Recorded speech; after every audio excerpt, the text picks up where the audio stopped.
Open command prompt.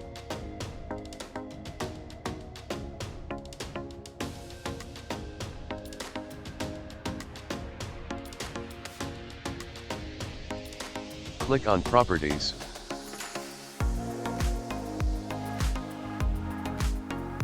Click on Colors.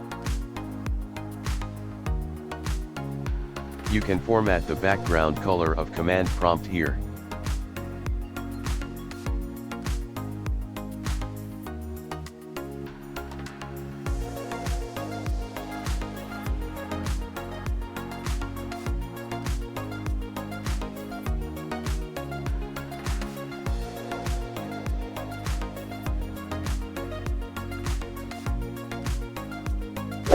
When you finish, click on OK.